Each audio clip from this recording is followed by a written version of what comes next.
जी। हम सभी जामनगर के भाई बहनों की तरफ से आपका अभिनंदन है, अभिवादन है, स्वागत है, स्वागत है, स्वागत है। Thank you. थैंक आज सुंदर सीन आई है जो लिपटी थी ड्रामा की रील में। तब आज देख रहे हैं हम एक चैतन्य फिल्म में सुनाने के लिए जो बात आई है मेरे दिल में। जोरदार स्वागत करते हैं आपका इस ऑनलाइन महफिल में। जोरदार स्वागत करते हैं आपका इस ऑनलाइन महफिल में। तो यू। मैं रुपेश जी का शॉर्ट में परिचय देती हूँ। आप बिलासपुर छत्तीसगढ़ से हैं। आप एक राजयोग शिक्षक, वक्ता, एंकर, पत्रकार हैं। आपको छोटी उम्र से ही आध्यात्मिकता में गहरी रुचि थी। आपने 1992 से ईश्वरीय ज्ञान प्राप्त किया है। आप ज्ञान सरोवर में पिछले 25 सालों से सेवाएं दे रहे हैं। आप स्पार्क विंग के फैकल्टी मेंबर हैं और यूथ विंग के कमेटी मेंबर हैं।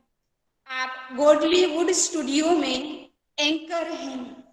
आप पीएम टीवी पर समाधान, एक मुलाकात और छू लो आसमान जैसे लोकप्रिय कार्यक्रम करते आए हैं।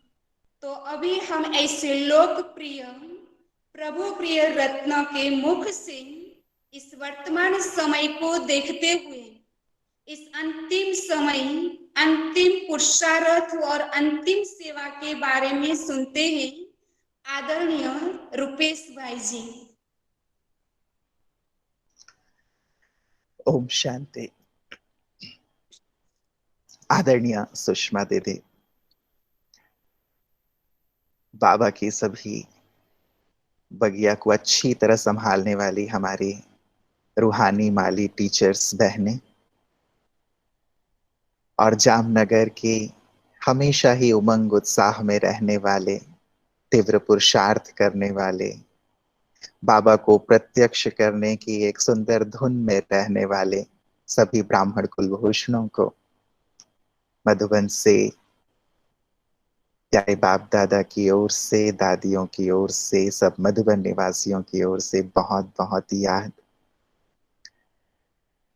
आप सभी अपने अपने घरों में नहीं, लेकिन ज्ञान सरोवर के हारमनी हॉल में पहुंच जाएं, क्योंकि अभी जहां मैं बैठा हूं हारमनी हॉल का स्टेज है, जहां 95 में अव्यक्त बाप दादा अवतरित हुए थे।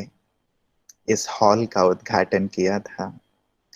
तो आप सब भी पहुंच जाएं इस हॉल में और ऐसा ही अनुभव करें कि जैसे अव्यक्त बाप दादा हमारे सम्मुख बैठे हैं और हम सबको अपनी नजर से निहाल कर रहे हैं, अपनी शक्तियों से भरपूर कर रहे हैं।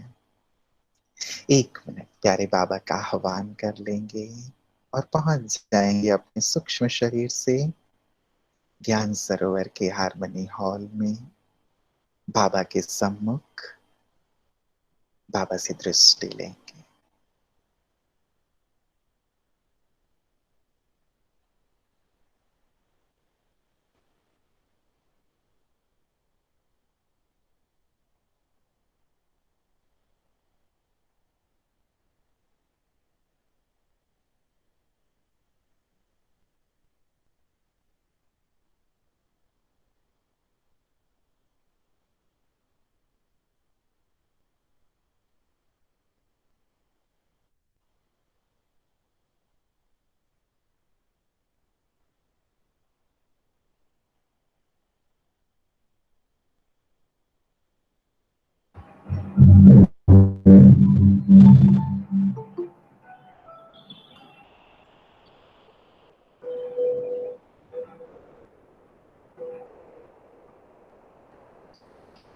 ओम शांति।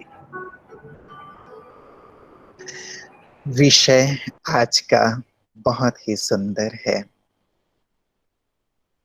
प्यारे बाप दादा की सम्मुख उपस्थिति में हम सब इस सुंदर विषय की चर्चा करेंगे जो बाबा ने ही हम सबको ज्ञान दिया है। अंतिम समय, अंतिम सेवा और अंतिम पुरुषार्थ। बाबा ने तो 1936 में जैसे ही बाबा अवतरित हुए तो ब्रह्मा बाबा को दिव्य साक्षात्कार करा के ये ज्ञान दे दिया कि बच्चे, अब ये पुरानी दुनिया जाने वाली है और नई दुनिया आने वाली है। अब अंतिम समय आ गया है, इसलिए नई दुनिया के लिए तैयारी करो।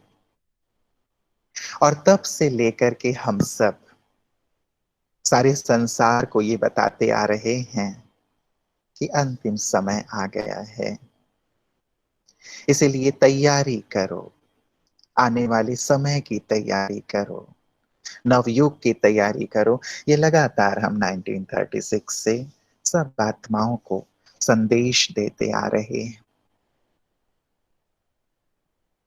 पहले हम बोला करते थे,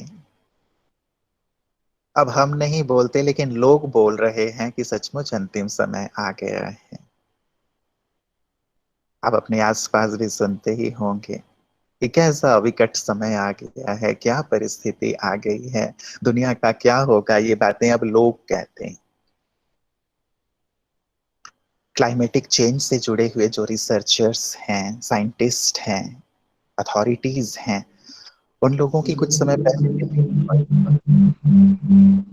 और अपने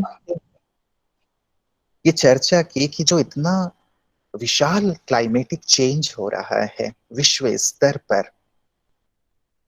क्या इसकी जानकारी संसार वालों को देनी चाहिए, लोगों को देनी चाहिए कि क्या होने जा रहा है विश्व का। ये सारे साइंटिस्ट हैं जो क्लाइमेटिक चेंज के बारे में रिसर्च कर रहे हैं। तो जो संबंधित सरकारें थीं और जो सीनियर अथॉरिटीज थीं, उन सब ने ये कहा कि नहीं, यदि ये जानकारी विश्व को दे दी गई तो सभी बहुत भयभीत हो जाएंगे कि क्या होने जा रहा है सारे विश्व का। आदरणीय जयंती दीदी इस ग्रुप से जुड़ी हुई हैं, तो वो ये समाचार शेयर कर रही थी। तो भले उन्होंने ये शेयर नहीं किया, लेकिन वो इस बात को स्वीकार कर रहे थे कि अब बाजी हाथ से निकलती जा रही है, स्थिति भयावह होती जा रही है। सरकारें भी इस ओर कदम नहीं उठा रही हैं और स्थिति दिनों दिन ऐसी दयनीय होती जा रही है कि अब ऐसा लगता है कि बाजी हाथ से निकलने को है। और इसका अर्थ आप समझते हैं, इतना विशाल परिवर्तन जो अकल्पनीय है, जो लोगों के ख्वाबों ख्याल में नहीं है, ऐसा भयंकर परिवर्तन के दौर से सारे संसार को गुजरना है। और ये हम तो कहते आ ही रहे हैं, लेकिन अब साइंटिस्ट इस बात को स्वीकार कर रहे हैं, भले इसे ओपन नहीं करते, लेकिन ये बात सत्य है। हमारी एक बहन जो डीआरडीओ में है, उन्होंने पीएचडी किया ग्लेशियर्स पर। अभी लगभग 3-4 मास पहले ही उनका पीएचडी कंप्लीट हुआ।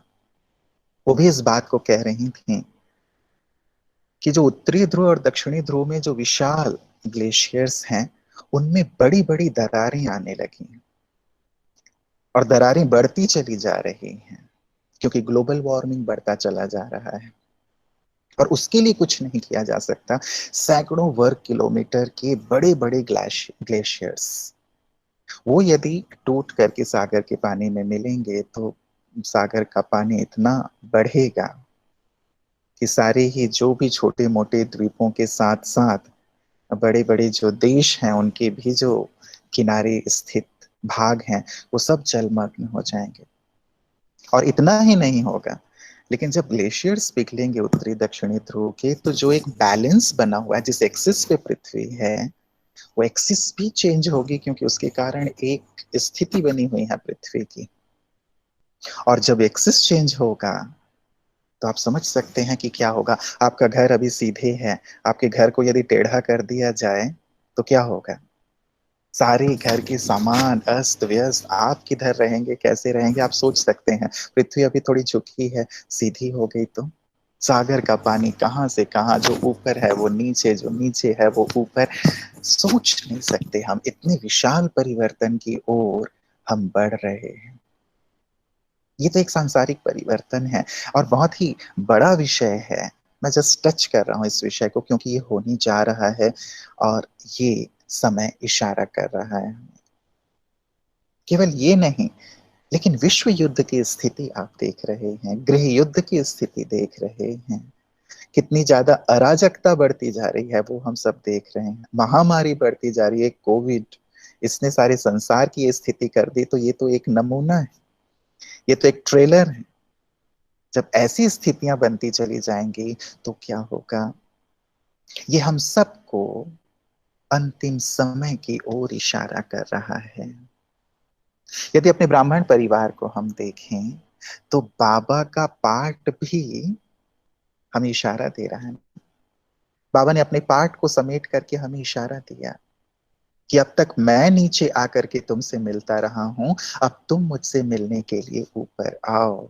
ऊपर आओ मिलने के लिए मतलब अब ऊपर आने की तैयारी कर लो, क्योंकि अब ये नहीं रहेगा नीचे, तुम्हें ऊपर आना। इशारा है बाबा का।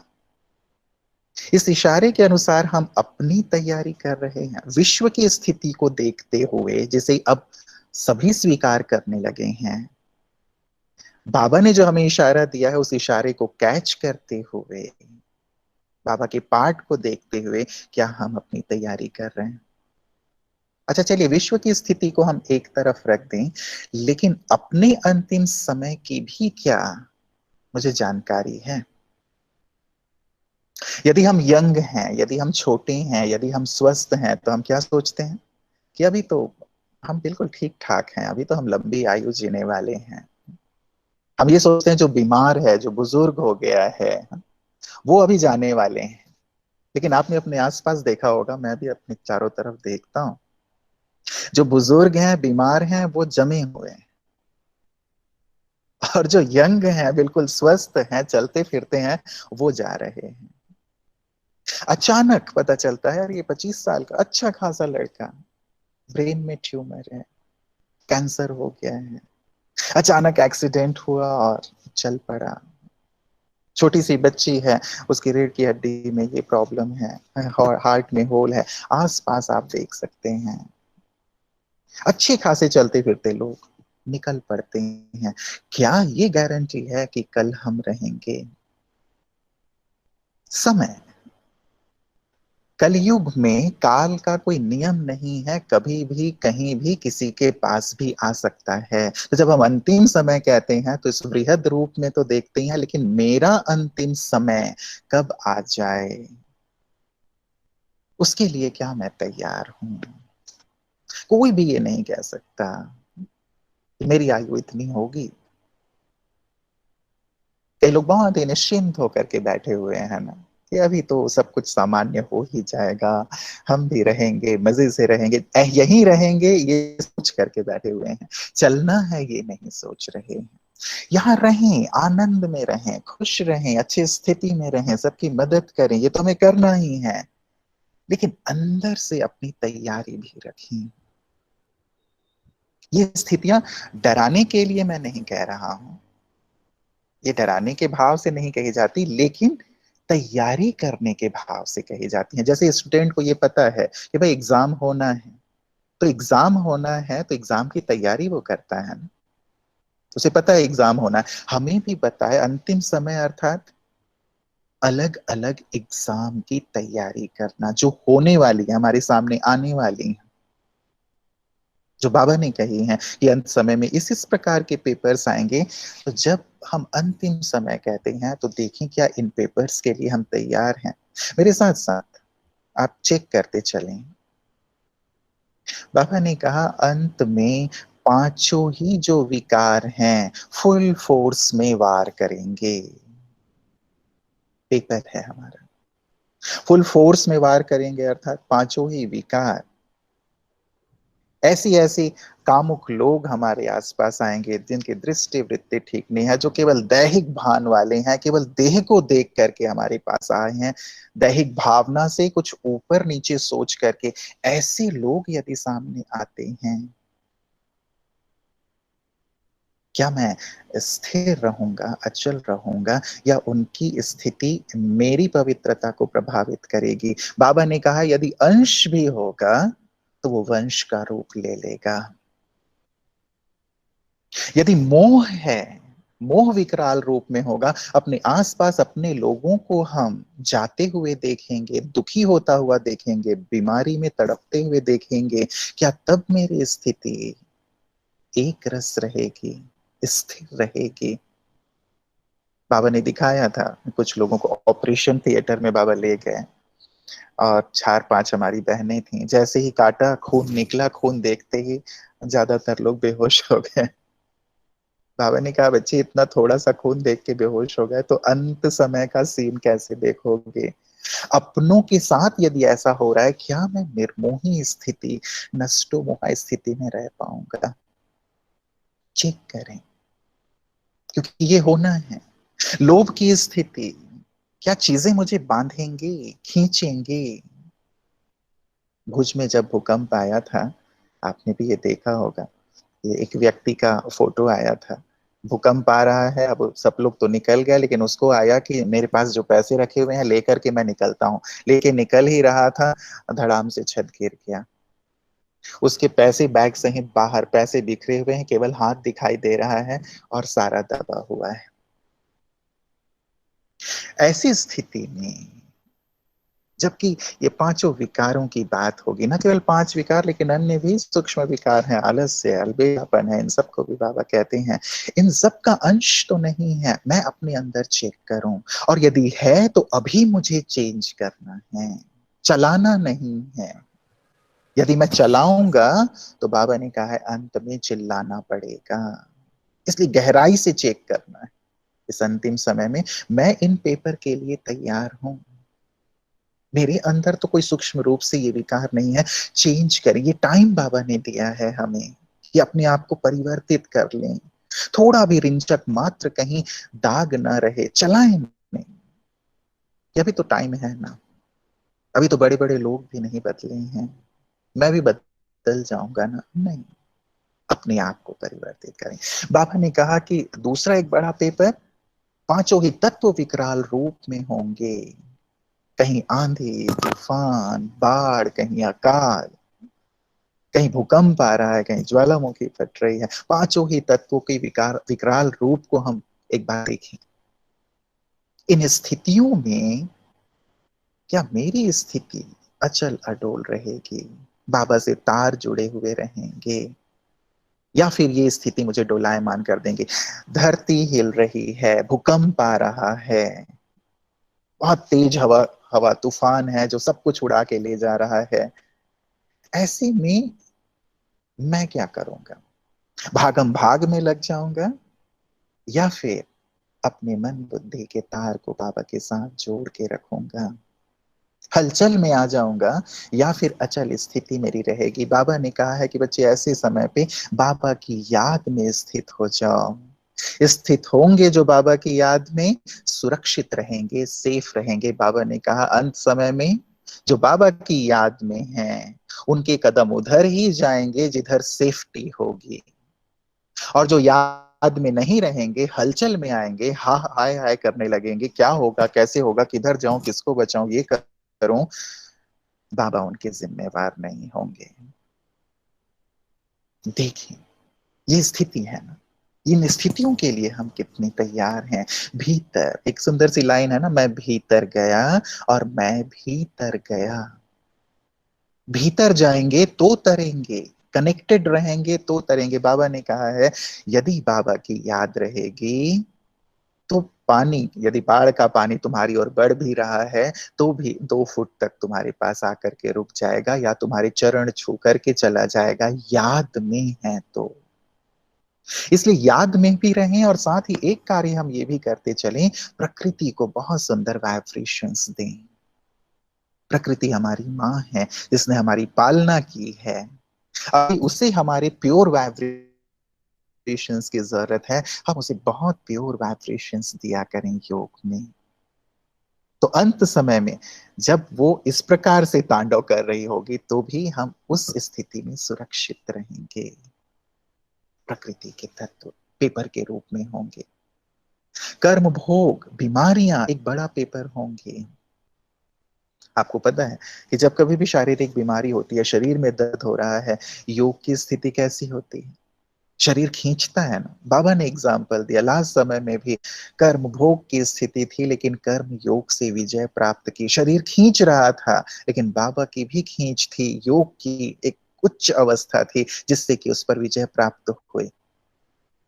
शरीर तो नहीं हमें बांधेगा, शरीर से हम कितने डिटैच रहते हैं, उस समय कितना हम इस शरीर के भान से परे, इस दर्द से भी मुक्त, इस शरीर के बंधन से मुक्त रह पाएंगे।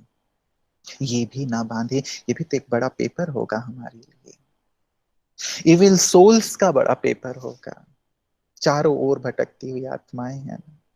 और उस समय असमय मृत्यु बहुत होंगी, बाढ़ से, भूकंप से, सिविल वॉर से हो या वो हो, तो आत्माएं कहां जाएंगी? भटक रही होंगी।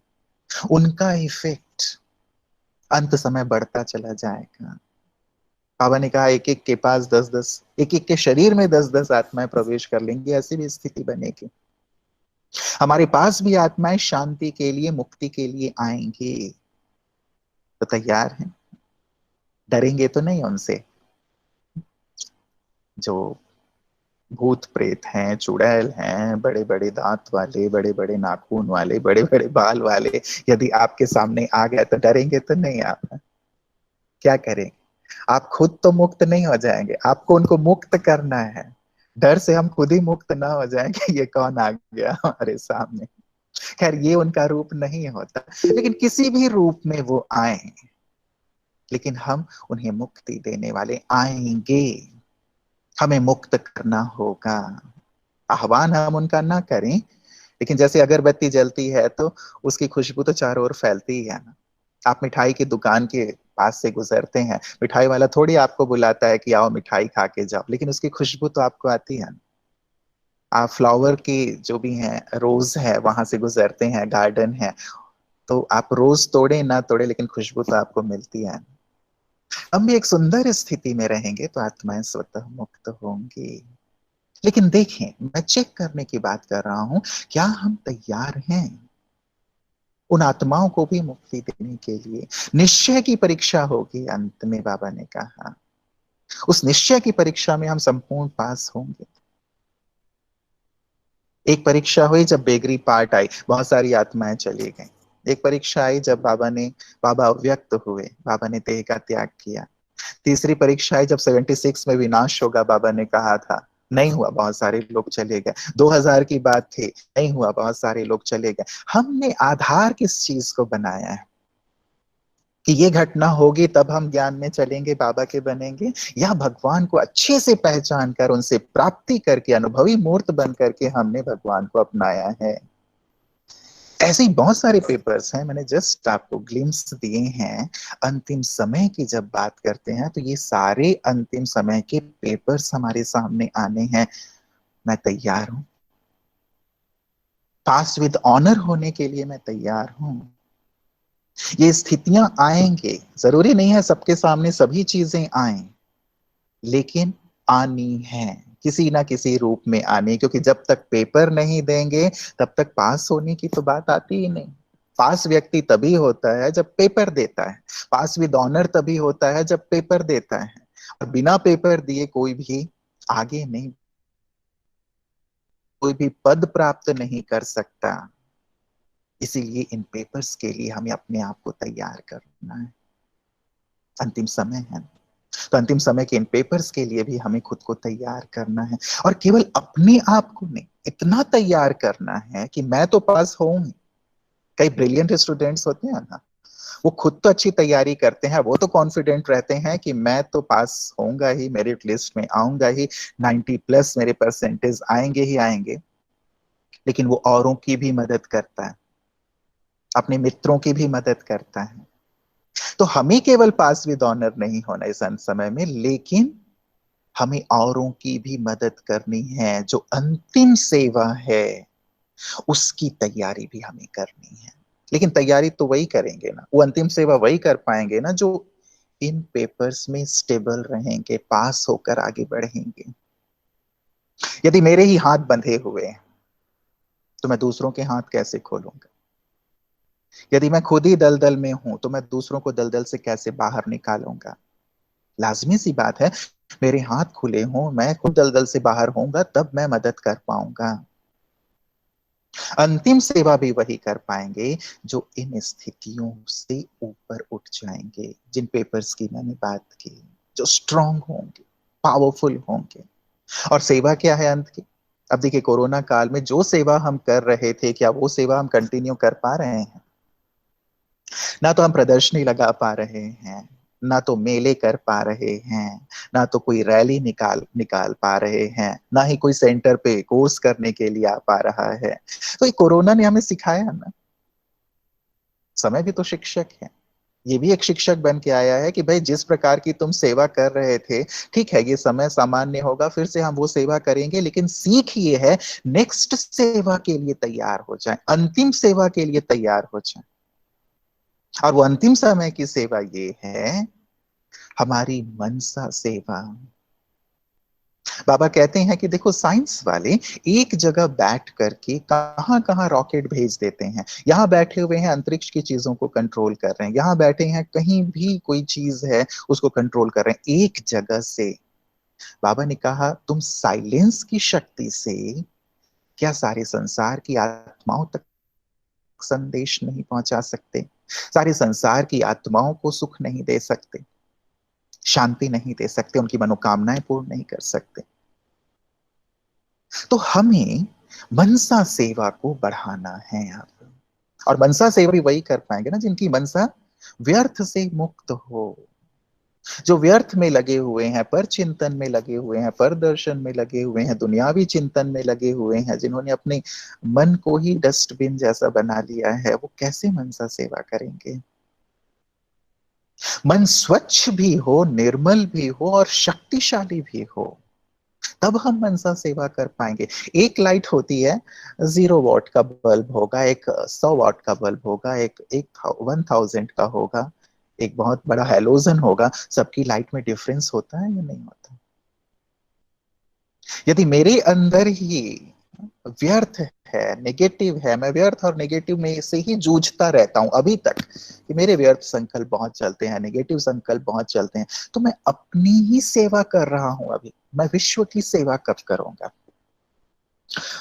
उठें, बाहर आए अब इस चीज से। बहुत अपने आप को हमने टाइम दिया। जब आप विश्व की सेवा में लग जाओगे, औरों के कल्याण में लग जाओगे, आपका खुद का व्यर्थ समाप्त हो जाएगा। खुद को तो बिजी करें हम।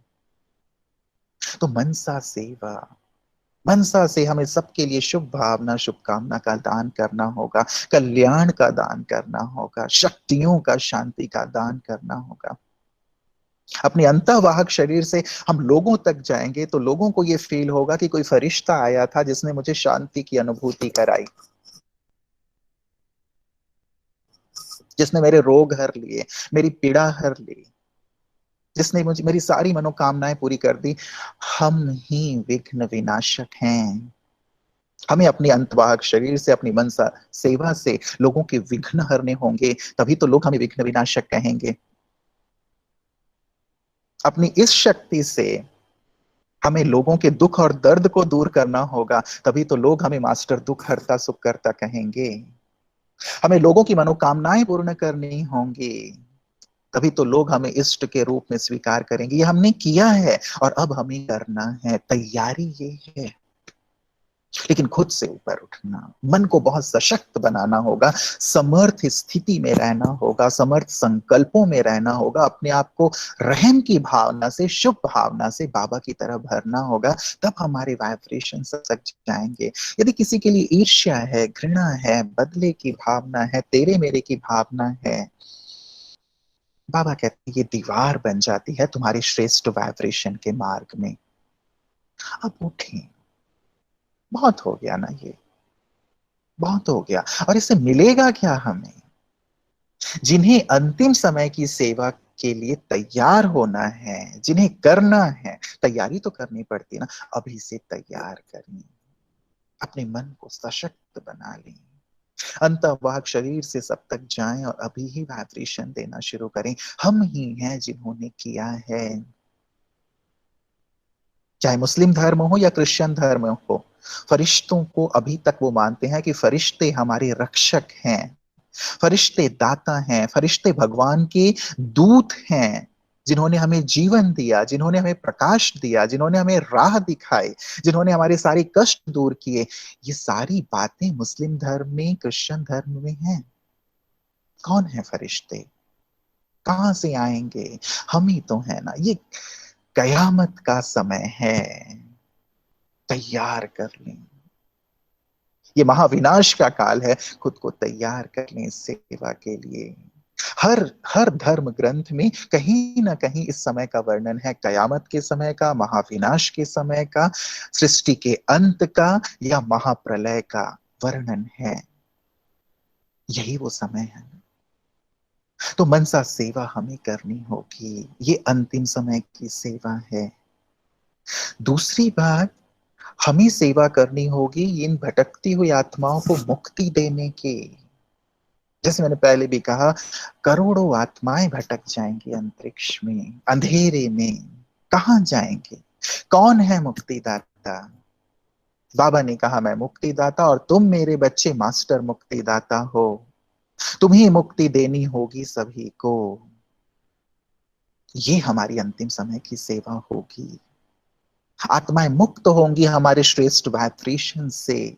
आत्माएं मुक्त होंगी मेरे इस सुंदर भाव से कि मैं मास्टर मुक्तिदाता हूं, मास्टर भूतनाथ हूं। मैं खुद ही मास्टर भूतनाथ हूं, मतलब उन सब भूतों का भी नाथ हूं, जैसे बाबा को भूतनाथ कहते हैं। हमें मुक्त करना होगा, लेकिन मुक्ति वही दे पाएंगे जो स्वयं मुक्त होंगे। इंपॉर्टेंट बात है, मुक्ति वही देगा ना जो मुक्त होगा। यदि मैं अपने स्वभाव, संस्कार, आदत इन्हीं से मुक्त नहीं, अपने छोटे छोटे विचारों से, लौकिक बातों से मुक्त नहीं हूं, तो ये आत्माओं को मुक्त करना, ये बहुत बड़ी सेवा है, हमें करनी है। इसके लिए अपनी तैयारी करें। मुक्ति देनी है हमें बाबा के साथ साथ सभी आत्माओं को। तीसरी महत्वपूर्ण सेवा होगी, बाबा ने कहा कि अभी तुम योग से अपने विकर्मों को नष्ट करने में लगे हुए हो, लेकिन एक समय ऐसा आएगा कि तुम्हें अपने योग बल से अन्य आत्माओं के विकर्मों को भी नष्ट करना होगा। अन्य आत्माओं के विकर्म, अभी हम अपने योग बल से अपने विकर्मों को नष्ट कर रहे हैं, लेकिन बाबा ने कहा तुम्हें अपने योग से अन्य आत्माओं के विकर्मों को नष्ट करना होगा, तभी तो वो मुक्त होंगे। मुक्ति से यह कनेक्टेड पॉइंट है। ये बात बाबा ने तब कही थी जब मम्मा बाबा साकार में थे। यज्ञ में एक समर्पित बहन थी, उतनी सेवा नहीं करती थी, ज्ञान योग नहीं था, यज्ञ में थी, बस थी। संदेशी एक बार ऊपर गई तो बाबा ने मैसेज दिया कि इस बच्ची के पास केवल 10 दिन का समय है, 10 दिन के बाद ये शरीर छोड़ने वाली है। इसे संदेश दो कि बाबा ने कहा है कि 10 दिन का समय है, अब तक तो तुमने ज्ञान योग नहीं किया है, वो सेवाएं नहीं की है, जमा का खाता नहीं है। 10 दिन में तुम जितना जमा करना चाहो कर लो। अब वो जैसे ही उसे मैसेज मिला, अब ऐसे में क्या ज्ञान योग होता है? एक बात ना जरूर गहराई से महसूस कीजिएगा और अपने आप को भी समझा के रखिए। हम कई बार सोचते हैं कि अंत समय में हम कर लेंगे, टाइम आएगा तो हम देख लेंगे, हम कर लेंगे, लेकिन जब टाइम आता है ना तो व्यक्ति नहीं कर पाता। अभी सोचिए, इतना अच्छा वातावरण है, मैं अपने घर में हूं, मैं अपने सेंटर में हूं, मैं बाबा के रूम में बैठता हूं, और वहां बैठ के भी मेरा योग नहीं लगता, वहां बैठ के भी मेरा मन यहां वहां भागता रहता है। एकांत में हूं, बाबा के कमरे में हूं, पर पजली मैं योग करने के लिए बैठा हूं, फिर भी मेरा योग नहीं लग रहा है। अंत समय में जब प्रकृति के पांचों तत्व, पांचों विकार हाहाकार कर रहे होंगे, विकराल स्थिति में होंगे, तब क्या योग लगेगा? और हम कहते हैं कि बाबा आप निश्चिंत रहो, मेरी तरफ से निश्चिंत रहो। कई बार हम बाबा को भी, हाँ, बाबा आप बिल्कुल मेरी तरफ से ना आप निश्चिंत रहो, बस जो लास्ट ट्रेन होगी मैं उसमें चढ़ के बैठ जाऊंगा। जैसे ही घंटी बजेगी वैसे ही मैं योग युक्त हो जाऊंगा, वैसे ही मैं एकाग्र हो जाऊंगा। हम बाबा को ही आथत देते रहते हैं, हम बाबा को ही समझाते रहते हैं। बाबा क्या करेंगे? मुस्कुरा देंगे। तो अंत में नहीं होता। तो इस बहन ने भी ज्ञान योग की कोशिश की, लेकिन योग नहीं लगता। आप इस बात को अंडरलाइन करके रखो, लंबे काल का अभ्यास। बाबा बार बार मुरलियों में कहते हैं, जिसका लंबे काल का योग का अभ्यास होगा वही अंत में योग युक्त होगा। लंबे काल का पुरुषार्थ होगा वही पुरुषार्थ काम आएगा। लंबे काल की जो सेवा का बल, पुण्य का बल होगा, वही अंत काल में काम आएगा, वही हमें एकाग्र करेगा, वही अंतमति सोगति करेगा। इसलिए ये मत सोचें कि अंत में कर लेंगे। अंडरलाइन इस एग्जाम्पल से आप इस बात को समझें। उस बहन से भी ज्ञान योग नहीं हुआ, सेवा करती रही। 10वां दिन आ गया जबकि उसे जाना था, शरीर से मुक्त होना था, लेकिन आत्मा बेड पे बहुत तड़पन में थी, देह से मुक्त नहीं हो पा रही थी। मम्मा बाबा को मैसेज दिया गया, मम्मा बाबा आए, कुछ अनन्य भाई बहने आए, एक तरफ मम्मा दूसरी तरफ बाबा। बहुत शक्तिशाली योग किया आधे घंटे उस आत्मा के लिए, तब जाकर वो आत्मा देह से मुक्त हो गई, अन्यथा तब तक बहुत तड़प रही थी देह में। तब बाबा ने ये बात कही थी कि बच्चे अभी तो तुम केवल अपने विकर्मों को विनाश करने के लिए योग करते हो, एक समय आएगा जब तुम्हें औरों के विकर्मों को विनाश करके उन्हें मुक्ति देनी होगी, और ये हमारी अंतिम सेवा होगी। जबकि आत्माओं के लिए हमें अपने योग का दान देना होगा, उन आत्माओं को अपनी शक्ति से मुक्ति देनी होगी, उन आत्माओं के विकर्मों को दग्ध करना होगा। इतना योग है, या बस हम 1 घंटे 2 घंटे योग करके खुश हो जाते हैं कि आज हमने बहुत अच्छा कर लिया? इतना योग बल जमा है, कर रहे हैं कि इन सब आत्माओं को भी हम मुक्त कर पाए। विचार करें, पूर्वज हैं हम, आधार मूर्त हैं, उद्धार मूर्त हैं, और भगवान ने हमारे सिर पर जिम्मेवारी का ताज रखा है कि बच्चे तुम्हें करना है, तुम निमित्त हो। अब जो जो इस ताज को पहन लेंगे वही भविष्य के ताजधारी होंगे। जो संगम युग में करेंगे वही तो भविष्य में मिलेगा। कल की मुरली में भी बाबा ने कहा था, आपको याद होगा, अभी करेंगे भविष्य में मिलेगा। इसीलिए हमें इस ताज को पहनना है, औरों के विकर्मों को विनाश करने के लिए योग बल जमा करना है। ऐसे नहीं कि अभी हम खुद ही अपने विकर्मों के विनाश में लगे हुए हैं, वो तो हम करें, लेकिन और विकर्म ना करते चलें। हम योग करते हैं, साथ साथ छोटे मोटे विकर्म भी करते रहते हैं। तो यदि विकर्म कर रहे हैं, योग कर रहे हैं, तो वो तो बैलेंस होता जा रहा है, जमा कहां हो रहा है? जमा करते चलें। अंतिम समय की हमारी और सेवा होगी, दृष्टि से, चलन से, चेहरे से सेवा। दृष्टि, चलन, चेहरा। बाबा ने कहा तुम्हारी आंखें जादू की डिब्बी बन जाएंगी, तुम्हारी आंखों में लोग देखेंगे और जैसे उन्हें साक्षात्कार होने लगेगा, अपने आप को भूल जाएंगे। तुम्हारे मस्तक को देखेंगे, उन्हें भविष्य का साक्षात्कार होगा, अपने जीवन का साक्षात्कार होगा, परमात्मा साक्षात्कार होगा। तुम्हारे चलन से, तुम्हारे चेहरे से ये सेवा होगी। तुम चलते फिरते लाइट हाउस, माइट हाउस बन जाओगे, चलते फिरते म्यूजियम बन जाओगे। ये बात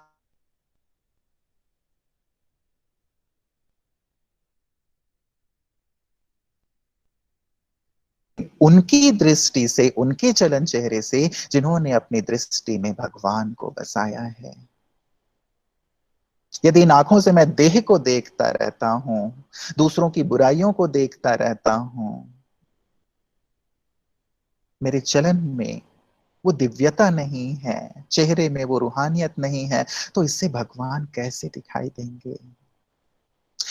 चेक करना है और अपने आप को इसके लिए तैयार करना है। मेरी ये कर्मेंद्रियां, मेरा ये जीवन बाबा का है। मेरी आंखें अब बाबा को देखें, मेरे कान अब बाबा के महावाक्य सुने, मेरे मुख से केवल बाबा के सुंदर महावाक्य निकलें। मेरी चलन, मेरा चेहरा जैसे भगवान को दिखाने वाला इंडेक्स बन जाए, मिरर बन जाए। इतना मैं उनकी याद में तल्लीन रहूं, इतना उनकी शिक्षाओं को अपने जीवन में उतार लूं। जो योग्य होगा, आज्ञाकारी होगा, भगवान उसे आगे कर देंगे। आज्ञाकारी भगवान की एक एक आज्ञा को जिसने सिर माथे पर रखा, भगवान उनके द्वारा प्रत्यक्ष होंगे। ये हमारी अंतिम सेवा होगी। हमारी दृष्टि से, हमारे चलन से, हमारे चेहरे से इस सेवा के लिए हम तैयार हैं।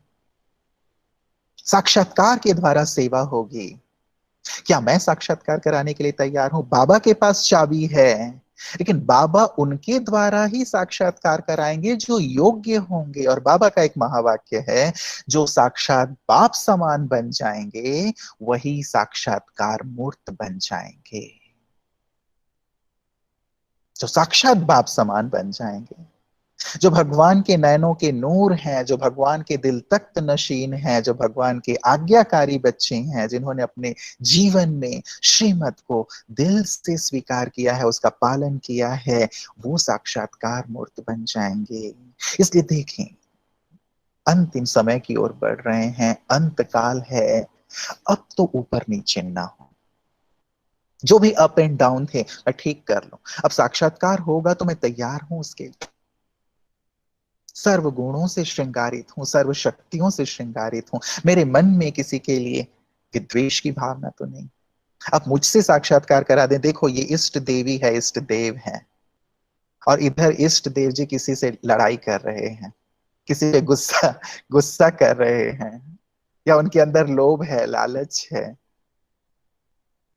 तो लोगों को लगेगा कि ये इष्ट देव है या इष्ट देवी हैं। कहेंगे नहीं नहीं प्रभु, ये नहीं है, आपने किसी और को दिखा दिया, हमारी इष्ट देव देवी तो कुछ और है। वो कितनी संपन्न है, अपने स्वरूप को तो देखो आप, कितने तृप्त, कितने संतुष्ट, कितने मग्न। दाता का भाव, रहम का भाव, कहीं भी देवताओं में, आपके इष्ट स्वरूप में लेने का भाव दिखाई देता है। उनकी आंखों में जरा भी दैहिक या सांसारिक भाव दिखाई देता है। उनके चेहरे पे जरा भी लौकिकता या क्या कहें, मनुष्य के भाव दिखाई देते हैं? नहीं, ये डिवाइन है, लोग हैं। ये प्रतीति होती है इष्ट स्वरूप से। हमसे तब होगी जब हम अपने इन छोटी छोटी हद की भावनाओं से ऊपर उठ के ऐसे स्वरूप में स्थित रहना शुरू करेंगे। ये हमारी अंत समय की सेवा है। और इसके लिए क्या पुरुषार्थ करें हम? अब पुरुषार्थ तो करना होगा ना। ये सारे स्वरूप हमारे सामने स्पष्ट हैं, पुरुषार्थ हम सब कर रहे हैं। निश्चित रूप से बाबा का हर एक बच्चा पुरुषार्थ कर रहा है। ठीक है, किसी का धीमा पुरुषार्थ है, किसी का मध्यम पुरुषार्थ है, किसी का तीव्र पुरुषार्थ है, लेकिन अब वक्त आ गया है, समय को देखकर अपनी गति बढ़ानी होती। आपको कहीं पहुंचना है, मान लो कोई स्टूडेंट है, एग्जाम का टाइम है, 3 बजे उनको वहां पे अपीयर होना है, और आप चले हैं, रास्ते में भले ही ट्रैफिक है, आपको 3 बजे जब वहां पहुंचना है तो आप और कहीं नहीं देखते, आप अपनी स्पीड बढ़ा देते हैं, बस वहां पहुंचना है, ये लक्ष्य होता है स्टूडेंट का। तो बहुत इंपॉर्टेंट मीटिंग होती है, आप और इधर उधर नहीं देखते, अपनी स्पीड बढ़ा देते हैं, सब काम छोड़ के बस वहां पहुंचना लक्ष्य होता है। समय समय इशारा देता है ना कि नहीं पहुंचे तो गेट बंद हो जाएगा, एग्जाम नहीं दे पाएंगे, मीटिंग मिस हो जाएगी। ये तो छोटी सी बातें हैं, यहां कितनी बड़ी बात है। सारे कल्प के लिए कमाई करने का ये समय है, सारे कल्प के लिए पढ़ाई पढ़ने का ये समय है, सारे कल्प के लिए भाग्य बनाने का ये समय है। ये टाइम मिस हो गया तो फिर कल्प कल्प के लिए वही भाग्य नोंद हो जाएगा, कल्प कल्प के लिए। तो कहते हैं ना, बंदर और बंदरी बैठे हुए थे उस पे झाड़ पे आकाशवाणी हुई कि बहुत सुंदर टाइम है, जो कूद जाएगा वो राजकुमार राजकुमारी बन जाएगा। बंदरी कूद गई, राजकुमारी बन गई। बंदर नहीं कूदा, अड़ा हुआ था कि नहीं नहीं ये बकवास बातें हैं, लेकिन देखा कि बंदरी राजकुमारी बन गई तो वो भी कूदा। लेकिन टाइम निकल गया था तो हड्डी पसली टूट गई। उधर से एक मदारी गुजर रहा था, बंदर को पकड़ के मदारी ले गया नचाने के लिए। और एक राजकुमार गुजर रहा था, बंदरी राजकुमारी को ले गया महल में। हम महल में जाना चाहते हैं या मदारी के साथ जाना चाहते हैं? सड़क पर रहना चाहते हैं या सिंहासन पर बैठना चाहते हैं? टाइम अभी है, टाइम अभी है। मैं अपने आप को अपना मित्र बन करके समझाऊं। आत्मा अपना ही मित्र है और अपना ही शत्रु है। ये अभी की वेला है, अभी की बात है। यदि मैं अभी कंसर्न्ड हो जाता हूं, अपने आप को डेडिकेट कर देता हूं पुरुषार्थ के लिए, मैं अपना मित्र हूं। और इतना ज्ञान स्पष्ट होते हुए भी, सब जानते समझते हुए भी आलस्य में हूं, अलबेलेपन की चादर ओढ़ करके सो रहा हूं, मैं अपना शत्रु हूं। कल्प कल्प के लिए मैं अपने आप को जैसे दलदल में डाल रहा हूं, पश्चाताप की ओर धकेल रहा हूं। पश्चाताप के आंसू बहुत बहुत कठिन दौर है वो, बहुत ज्यादा। जिसको बाबा कहते हैं खून के आंसू रोने पड़ते हैं। किसी बच्चे के साथ ना हो। बाबा तो प्यार के सागर है ना, रहम के सागर है ना। वो तो कह रहे हैं, लेकिन रहम मुझे खुद अपने ऊपर करना है, समय को देखते हुए। अब अपने पुरुषार्थ को तीव्र कर देना है। क्या करेंगे अंतिम पुरुषार्थ के लिए? पहले तो ना एक डूज और डोंट्स की लिस्ट बनाई, समय के अनुसार। अब मुझे ये करना है और ये नहीं करना है। अब तक मैं ये भले करता आया, लेकिन अब समय नहीं है ये करने का। मैं अपना टाइम वेस्ट करता आया व्यर्थ की गपशप में, पर चिंतन में, पर दर्शन में। अब नहीं। मैं इधर उधर अपने संकल्पों को वेस्ट करता आया, अपने अन्य खजानों को वेस्ट करता आया, आलस्य अलबेलेपन में रहा। अब नहीं। कहां कहां मेरे खजाने वेस्ट हो रहे हैं, बचाएं। क्या करना है क्या नहीं करना है, अपने लिए लिस्ट बनाए। ये है अपना मित्र बनना, ये है अंतिम समय की तैयारी करना स्ट्रिक्टली। ये समझ है ना, हम अनुभवी हैं। हम जानते हैं ना कि कहां मेरा वक्त जा रहा है, कहां मेरे संकल्प, मेरे बोल, अमूल्य बोल नष्ट हो रहे हैं, कहां मैं अपनी एनर्जी लगा रहा हूं, क्या वहां जरूरत है विस्तार ने। अब विस्तार नहीं, अब समेटने का समय आ गया है, क्योंकि चलना है। अब भी यदि विस्तार करते रहेंगे तो फिर समेट नहीं पाएंगे। इसका अर्थ ये नहीं है कि हम व्यापार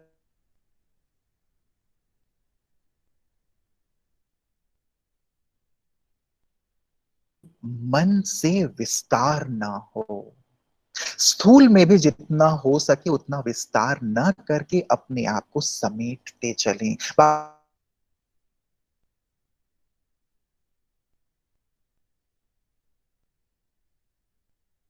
सामान्य साधारण सिंपल जीवन, सादा जीवन, उच्च विचार, ये बाबा की शिक्षा है। तो जिसमें दाल रोटी चल रही है, आसानी से चलती चल सकती है, चलते चलें बाबा पर निश्चय रख करके। क्योंकि अभी नहीं, सारे कल्प को ध्यान में रख करके हमें वर्तमान के अनुसार अपनी प्लानिंग करनी है। इसीलिए आज के इस क्लास से मैं यही चाहूंगा कि आप तैयारी में ये कार्य जरूर करें। ये मेरे डूज हैं, ये मुझे करना है अब संगम युग में, इस अंतिम समय को ध्यान में रखकर। और ये नहीं करना है, ये आपको ही करना है। क्योंकि आप जानते हैं कि आप कहां अपने आप को लगा रहे हैं, कहां लगा सकते हैं। विश्वास मानिए, अभी हम जो पुरुषार्थ कर रहे हैं उससे 10 गुना ज्यादा हम पुरुषार्थ कर सकते, कम से कम 10 गुना। लेकिन हमने खुद ही अपने आप को उलझाया है, खुद ही कहीं ना कहीं हम लग गए हैं जहां जरूरत नहीं है। देखें, चेक करें, वहां से विड्रॉ करें और अपने आप को श्रेष्ठ पुरुषार्थ की ओर ले चलें। तब हम अंतिम सुंदर तैयारी कर पाएंगे। दूसरी एक महत्वपूर्ण बात, हमारे यज्ञ में सबसे पहले जो संपूर्ण बने वो मम्मा मम्मा। और मम्मा के यदि जीवन को, उनके पुरुषार्थ को आप स्टडी करो, गहराई से देखो, तो उनकी अन्य धारणाओं के साथ एक बहुत ही गहन और सूक्ष्म धारणा दिखाई देती, जिसे उन्होंने अपने स्लोगन के रूप में रखा था, हर घड़ी को अंतिम घड़ी समझो। हर घड़ी जैसे अंतिम घड़ी है। अब जिसके चित्त में ये बात समाई हुई है कि हर घड़ी अंतिम घड़ी है, क्या वो कहीं भी उलझ सकता है? क्या उसके मन में व्यर्थ आ सकता है? इसे अपने पुरुषार्थ में शामिल करें। मेरे पास केवल आज का एक दिन है। बहुत लंबा चौड़ा मत सोचें, लंबे चौड़े में हम बहुत कुछ सोचने लगते हैं। यदि मेरे पास केवल एक दिन है, मामा तो हर घड़ी को अंतिम घड़ी कहती थी, लेकिन एक दिन यदि मेरे पास है, मान लीजिए मेरे पास कल का दिन है, केवल कल का दिन, भगवान ने मुझे एक दिन दिया है, तो मैं उस एक दिन में क्या क्या करूंगा? रात को मुझे जाना होगा बाबा के साथ शरीर छोड़ करके, तो उस एक दिन में मैं क्या क्या करूंगा? क्या व्यर्थ में अपना टाइम लगाऊंगा, इधर उधर देखूंगा, किसी की निंदा करूंगा, ग्लानि करूंगा, चुगली करूंगा, अपनी अन्य जो आदत संस्कार हैं उनके वश होकर के रहूंगा, टीवी में लगा रहूंगा, मोबाइल में लगा रहूंगा, या फिर मैं अपने उस 24 घंटे के एक एक सेकेंड को बाबा की याद और सेवा में यूज करूंगा? आप खुद अपने आप से बात करो। एक दिन कल भगवान ने मुझे दिया, एक दिन की प्लानिंग कीजिए, मैं सुबह से लेके रात तक क्या क्या फिर करूंगा? बस एक दिन है मेरे पास, कैसे मैं सबकी को सहयोग दूंगा, सबसे अच्छा व्यवहार करूंगा, अच्छे शब्द बोलूंगा, बाबा की निरंतर याद में उनके साथ रहूंगा, भोजन करूं या स्नान करूं या अपने कार्य करूं, मैं सब कुछ करूंगा, लेकिन कैसे मुझे स्मृति रहेगी कि बस आज का दिन है, जो भी वक्त है मैं सबको सुख दूं, शांति दूं, आनंद दूं। किसी से यदि कोई मेरी झगड़े वाली बात हो गई है, मैं उनसे क्षमा मांग लूं, क्षमा कर दूं, अपने आप को हल्का कर लूं, औरों को हल्का कर दूं। ये भाव रहेगा, या ये भाव रहेगा कि देख लूंगा इसको, इसने मुझे सताया है, इसने ये किया है, इसने मेरे रास्ते में गड्ढे खोदे हैं, मैं भी ना देखता हूं। क्या ये भाव रहेगा? नहीं। हम बाबा जैसे हो जाएंगे, बाबा के पद चिन्हों पे चलने वाले हो जाएंगे, निखर जाएंगे। ये अंतिम समय के पुरुषार्थ की तैयारी है। ये पुरुषार्थ है हमारा कि हम अपने आप को पूरी तरह डिटैच कर लेंगे, समेट लेंगे, जिसकी जरूरत है अंतिम समय में समेट लेंगे। ना देखना, ना सुनना, ना बोलना, व्यर्थ, अनावश्यक, नेगेटिव, इन सब से मुक्त होकर आत्मा अंतर्मुखी हो जाएगी। करके देखें, इसे अपने पुरुषार्थ में हमें ऐड करना है। अंतिम समय का पुरुषार्थ ये भी है, जिसे बाबा कहते हैं, जो तुम्हारा पहला पाठ है वही तुम्हारा अंतिम पाठ है, अर्थात सेकंड में अशरीरी हो जाना। कल भी बाबा ने कहा ना, ड्रेस टाइट ना हो, लूज हो। लूज ड्रेस पहनेंगे तो कभी भी उतार सकते हैं, कभी भी पहन सकते हैं, और यदि टाइट ड्रेस पहना हुआ होगा तो उसे उतारना मुश्किल हो जाएगा। इसीलिए बार बार जाने और आने का, जाने और आने का अभ्यास करें। मैं इस देह में आई हूं, मेहमान हूं, इस देह में भी मेहमान हूं, इस संसार में भी मेहमान हूं, और मेहमान कहीं भी अटैच्ड नहीं होता। मेहमान किसी चीज को अपना नहीं मानता। मेहमान कोई चीज उठा के नहीं लाता। आप किसी के घर जाते हो मेहमान बन के, तो उसके बर्तन, उसके सोफा सेट, उसकी टीवी, उसकी और जो अच्छी चीजें उसको उठा के ले आते हो क्या आप? हाँ? ऐसा तो नहीं करते ना, आप मेहमान हो। जाते हो, उन सबको एंजॉय करते हो आप, ऐसा नहीं कि आप एंजॉय नहीं करते। आप वहां जाके टेलीविजन भी देखते हो, सोफा सेट का भी आनंद लेते हो, वहां जो अच्छा डनलप का गद्दा लगा हुआ है उसमें भी आप सोते हो, किचन में अच्छी अच्छी चीजें बना के भी आप खाते हो। लेकिन आप एंजॉय करते हैं, आनंद लेते हैं, सुख लेते हैं, but at the same time you are detached, क्योंकि आप मेहमान हो। मैं आया हूं, जाऊंगा। मैं ऊपर से आया हूं, जाना है। और अब तो ये पूरा काल चक्र मुझे याद दिला रहा है ना, आए थे जहां से, अब वहीं चलना है, चलना है। और बाबा ने कहा है, तुमने महाकाल को बुलाया है, महाकाल को मैं तुमको लेने के लिए आया हूं। या तो प्यार से तैयार हो जाओ, और नहीं तो बाबा के बहुत ही कड़े महावाक्य हैं, मैं तुमको मार पीट के, तुम्हारे शरीरों को आग लगा के भी तुमको साथ ले जाऊंगा, लेकिन ले जाऊंगा। महाकाल है वो। तो हम प्यार से तैयार हो जाए ना, जिद्दी बच्चे की तरह ना रहे कि नहीं नहीं मैं तो नहीं जाऊंगा।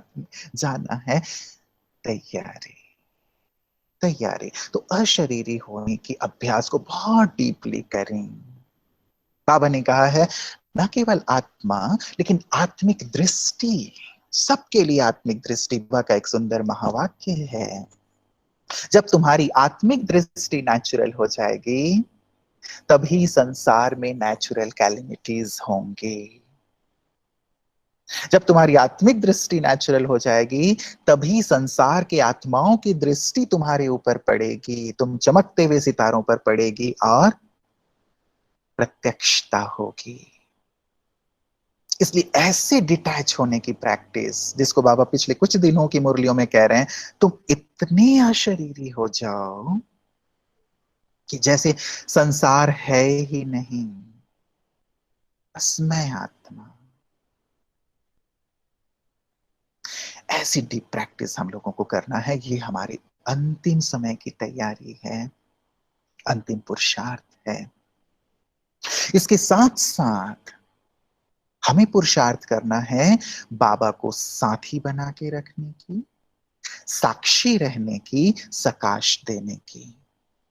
बाबा साथी कंबाइंड हो जाएं, एक पल के लिए भी अब उससे अलग नहीं। बाबा साथ है, सब सहज है, सब सरल है।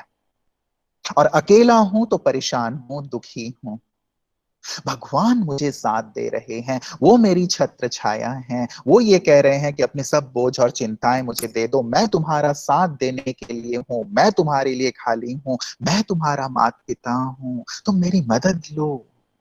कंबाइंड, कंबाइंड हो जाए। साथी है वो हमारा, ऐसा साथी जिसने वचन दिया है, गारंटी दी है कि सारी दुनिया तुम्हें छोड़ दे, लोग तुम्हें छोड़ दें, कोई तुम्हारे काम आए ना आए, मैं तुम्हारे साथ रहूंगा, अंत तक तुम्हारे साथ रहूंगा, तुम्हें अपने पलकों पे बिठा के ले जाऊंगा। ऐसा वायदा, ऐसी गारंटी क्या कोई दे सकता है? जीवन साथी भी हैं हमारे, जिनसे हमने शादी किया, विवाह किया, पूरी गारंटी दे सकते हैं कि मैं तुम्हारे साथ साथ ही चलूंगा, मैं तुमको साथ लेके ही चलूंगा, मैं तुम्हारे दुख हर लूंगा। क्या कोई ऐसी गारंटी दे सकता है? नहीं। इसलिए वो मेरा सच्चा शुभ चिंतक है, मेरा सच्चा हितैषी है, मेरा मित्र है। साथ ही बन जाएं, कंबाइंड हो जाएं, एक पल के लिए भी उससे जुदा नहीं। वायदा है ना, तुझ संग खाऊं, तुझ संग खेलूं, तुझ संग बैठूं, सारे कल्प मुझे सब कुछ प्राप्त होगा। बाबा प्राप्त होंगे, धन दौलत ऐश्वर्य वैभव सब कुछ, पूरी दुनिया मेरे कदमों पे होगी। बाबा होंगे।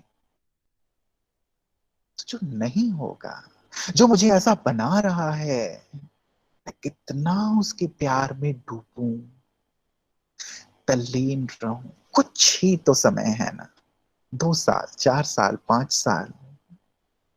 बाबा ने, मैंने शुरू में कहा, समेट लिया है अब अपने आप को, और समेटने का भाव है जाना, चलना। व्यक्ति तभी समेट लेता है जब उसे जाना होता है। बाबा भी साइलेंट हो गए ना, क्योंकि अब जाने का वक्त है। हम सौभाग्यशाली हैं कि अब भी सूक्ष्म में, अव्यक्त में बाबा से मिलन मना रहे हैं, और टू लेट का बोर्ड नहीं लगा है। अभी भी वो मिलन हम मना रहे हैं, मना सकते हैं, बाबा से सब कुछ ले सकते हैं। इसलिए एक पल के लिए भी छोड़े नहीं उसे। जितना संग रहेंगे उतना उसके समान बनेंगे। तो साथी बनाएंगे, साक्षी रहेंगे, साक्षी होकर के देखें इन सभी स्थितियों में कि मैं कितना अचल अडोल रहता हूं। मेरे साथ, मेरे परिवार के साथ, संसार में जब ऐसी विपरीत स्थितियां आएंगी, मैं साक्षी रह पाऊंगा या उसकी सेक लगेगी, उसका प्रभाव मुझ पर पड़ेगा। सेक लगा तो फिर मेरे मार्क्स कम हो जाएंगे ना। साक्षी, इसलिए अभी से साक्षी होने का अभ्यास, साक्षी होकर के अपने पार्ट को, अपने परिजनों के पार्ट को, संसार को देखने का अभ्यास। और साथ ही केवल साक्षी नहीं, सकाश, साथी बनाएंगे, साक्षी होंगे, साथ ही सकाश देंगे, क्योंकि ये हमारी वंशावली है। हमें इनकी पालना करनी है। ये सब हमारे भाई बहने हैं, विश्व की आत्माएं। प्रकृति भी हमारी दासी है, या प्रकृति भी हमारी सेविका बनेगी। माँ भी है तो सेविका भी है, माँ सेविका ही होती है एक प्रकार से।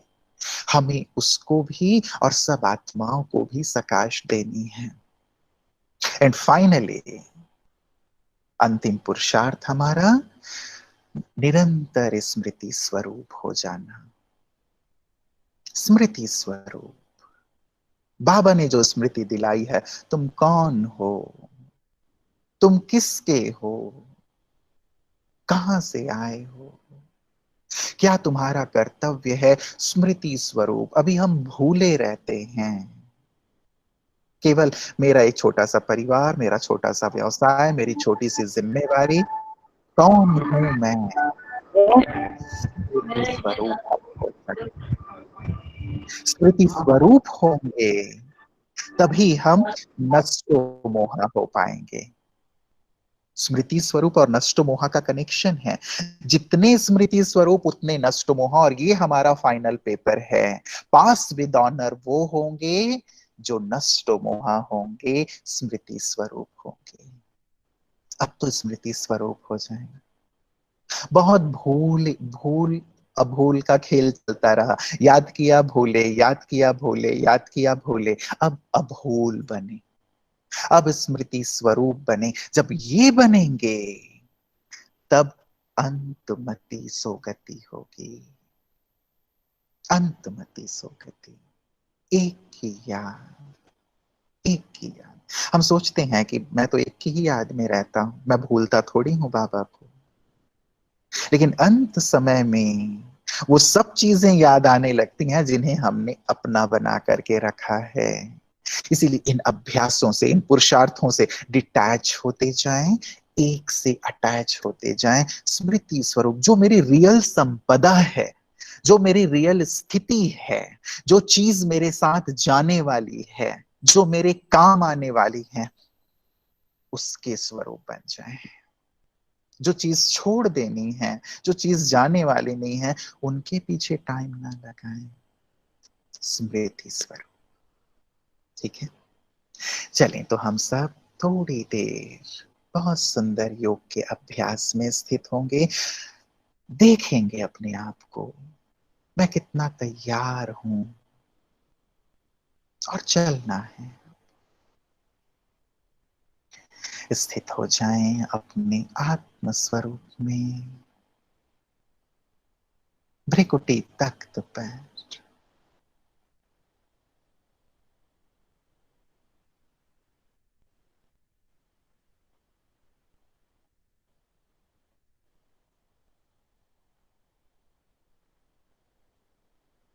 चमकते हुए मैं आत्मा मणि,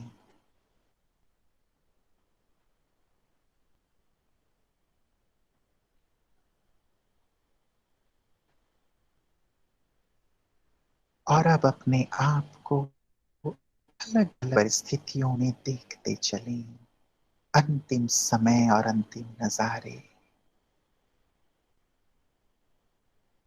चारों तरफ पांचों तत्वों का भयंकर विकराल रूप।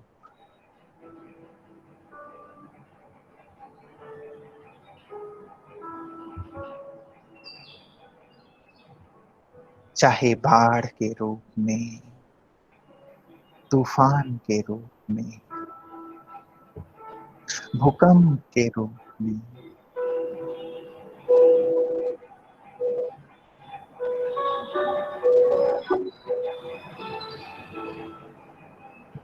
इन पांचों तत्वों के भयंकर विकराल रूप में मैं इनके बीच हूं।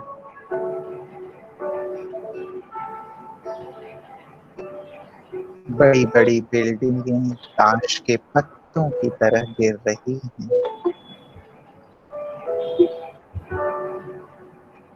सागर धरती को हक करता जा रहा है। भूकंप से चारों तरफ हाहाकार मचा हुआ है।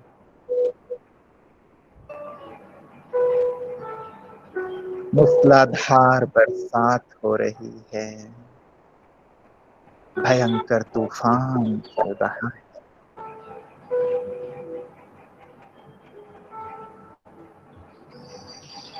ऐसी स्थिति में मैं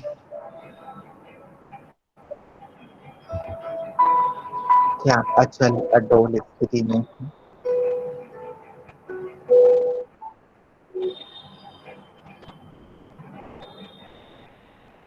देखें अपने आप।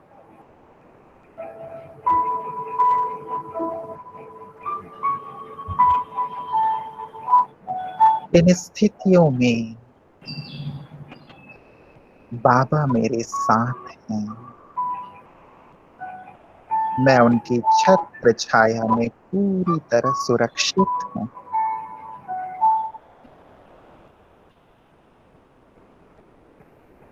मेरे आसपास भी जो आत्माएं हैं वो भी बाबा की छत्र छाया में पूरी तरह सुरक्षित हैं।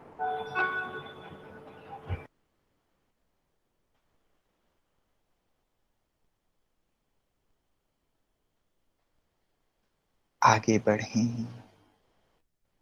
देखें पांचों विकार विकराल रूप में मेरे सामने।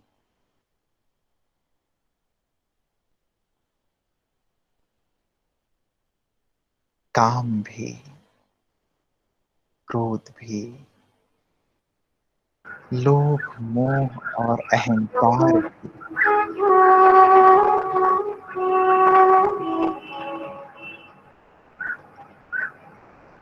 मैं अपने आप को बहुत सूक्ष्मता से देखूं। क्या कोई भी विकार मुझे अपनी ओर आकर्षित तो नहीं कर रहा है?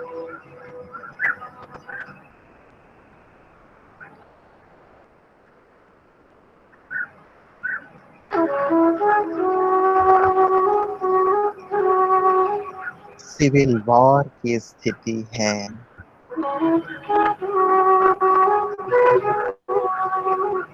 मेरे परिजन मेरे सामने ही हाल कलवित हो रहे हैं। क्या मैं निर्मोह की स्थिति में?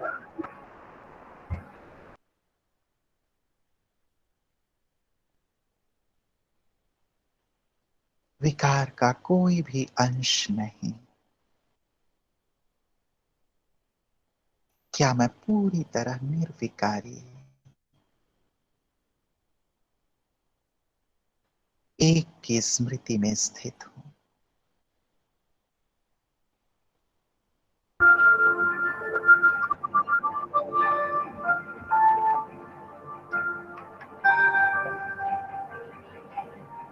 बाबा के साथ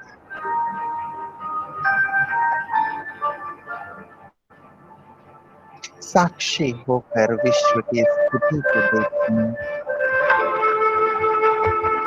चारों तरफ हाहाकार है। लोग दुखी हैं, अशांत हैं, पीड़ित हैं।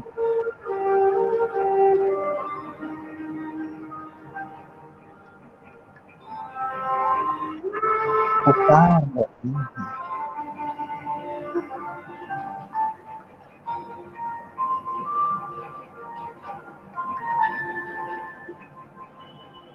बाबा के साथ उन सबको मैं शांति और शक्ति की सकाश दे रहा हूं।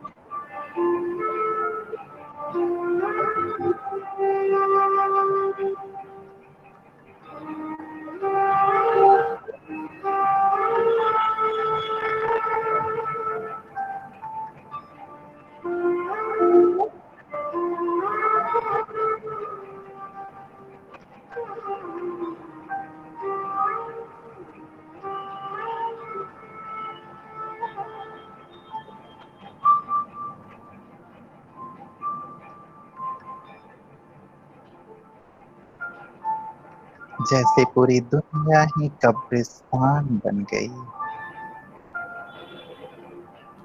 ऐसे में मैं पूरी तरह वैराग्य के भाव से भर कर, रहम के भाव से भर कर, विश्व कल्याणकारी स्थिति में स्थित होकर सर्व आत्माओं को जो देह से मुक्त हो गई हैं,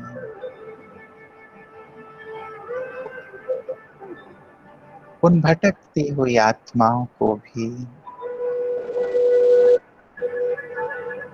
मुक्ति प्रदान कर रहा।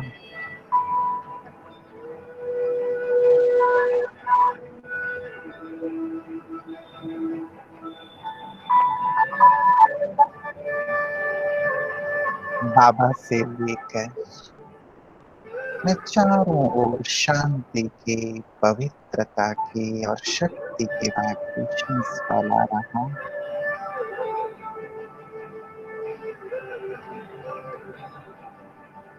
मैं अपने मास्टर मुक्तिदाता स्वरूप में स्थित हूं।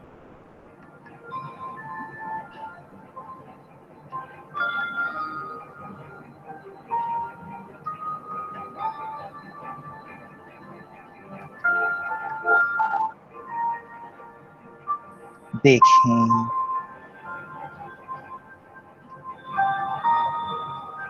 जैसे अब मैं भी अपने स्थूल देह को छोड़कर आत्मा बन बाबा के साथ ऊपर की ओर चलने लगी। बाबा जैसे लेने आए हैं मुझे और सर्व आत्माओं को, कह रहे हैं बच्चे चलो, अब घर चलने का समय आ गया है। देखिए, महाज्योति बाबा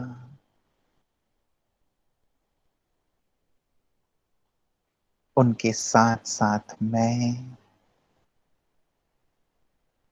और पीछे सभी आत्माएं जैसे मुक्त होकर ऊपर घर की ओर चल रही हैं,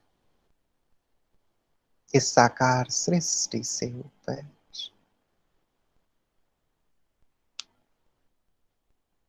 जैसे मुक्ति धाम का गेट हम सभी मास्टर मुक्ति दाता बाबा के साथ मिलकर खोल रहे हैं,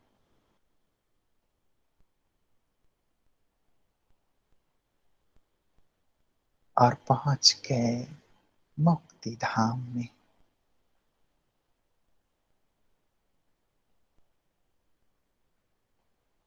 ऊपर, सबसे ऊपर बाबा, उनके साथ मैं और नीचे से जैसे अब सब आत्माएं आती जा रही हैं, मुक्त होकर बाबा के साथ। याद आ रही है वो बात, बाबा ने कहा आगे आगे बाबा, और पीछे पीछे जैसे सभी आत्माएं बाराती के रूप में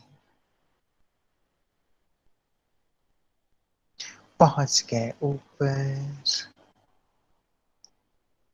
मुक्ति धाम में, उल्टे कल्प वृक्ष के रूप में स्थित हो जाए परम धाम में, अपनी मुक्त अवस्था में।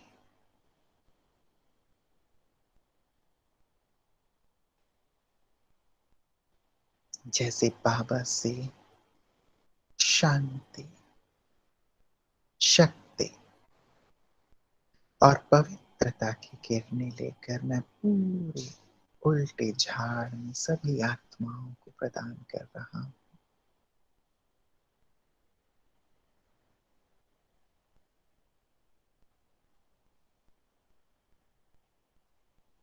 परम धाम में गहन शांति।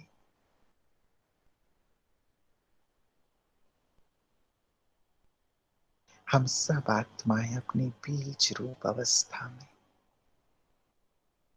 बैठ जाए, डीप साइलेंस में, परम धाम में, बाबा की छत्र छाया में।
ओम शांति।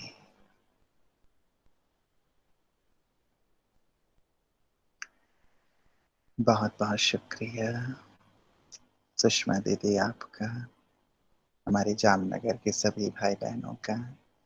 आप सब खूब अच्छे से आगे बढ़ें, उन्नति करें, ऐसी दिल की शुभकामनाएं। ओम शांति। ओम शांति। ओम शांति। आपका बहुत बहुत थैंक्स रुपेश भाई। बहुत समय से मन था कि एक बार क्लास, पहले था कि बुलाएंगे, लेकिन ड्रामा अनुसार आज क्लास हुई। हमें पर्सनल भी बहुत अच्छी लगी क्लास।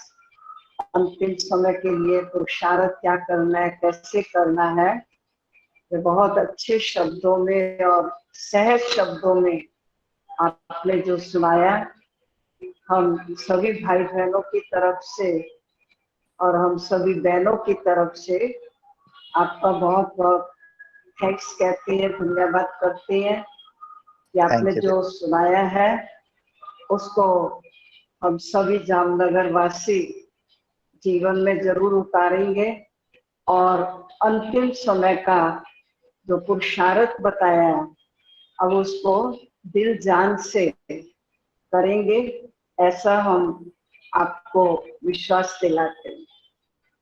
क्योंकि आप मधुबन वासी हैं, वैसे तो हम सभी मधुबन वासी हैं, परंतु खास बिजी होते हुए भी आपने अपना कीमती समय दिया, हमें बड़ी खुशी हुई और सभी भी भाई बहने खुश हुए भी होंगे, ऐसा हम आशा रखती हूँ।